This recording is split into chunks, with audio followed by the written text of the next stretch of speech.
At the beginning of this sequence, we calculated that the derivative of x squared was 2x. In this video, we don't want to just talk about x squared, we want to talk about x to the n for any positive integer n. So functions like x cubed or x to the sixth, what would their derivatives be? Well, let's just do it. Here's our definition of the derivative. And for our function x to the n, this turns out to be limit as b approaches x of b to the n minus x to the n over b minus x. Now, we want to factor this numerator, b to the n minus x to the n, like we always do.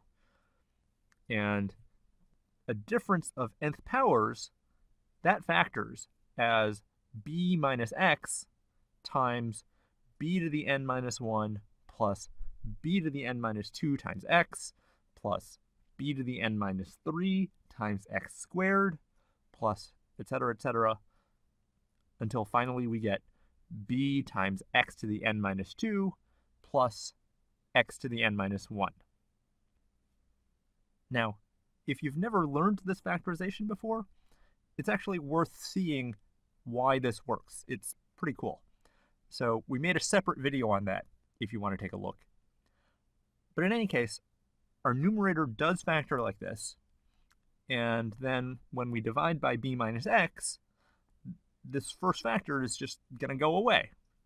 So our derivative is just going to be the limit as b approaches x of this second factor. So let me just copy and paste it right here. And this is a polynomial, so it's continuous. And to evaluate the limit, we can just plug in x for b. So our b to the n minus 1 becomes x to the n minus 1.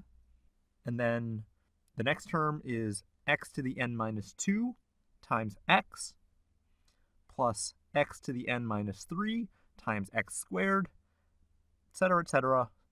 And then we get x times x to the n minus 2 plus x to the n minus 1. And notice that all of these terms, this is just x to the n minus 1.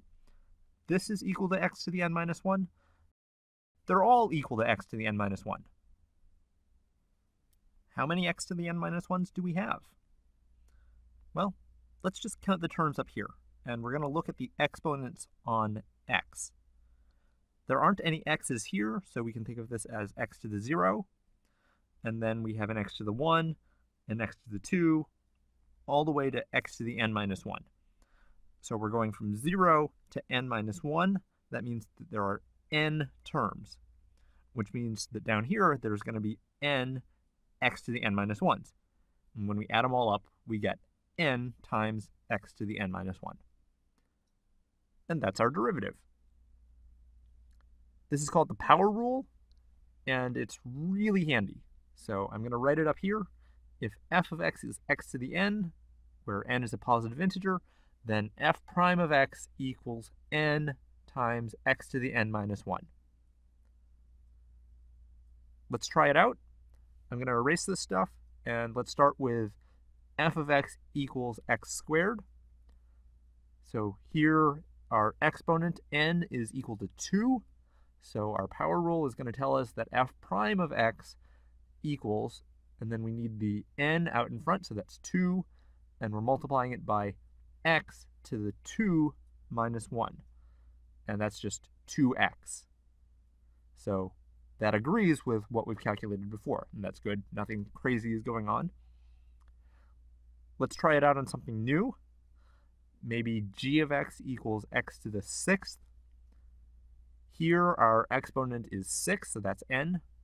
And g prime of x then will be 6, that goes out in front, multiplied by x to the 6 minus 1. And that equals 6 times x to the 5th.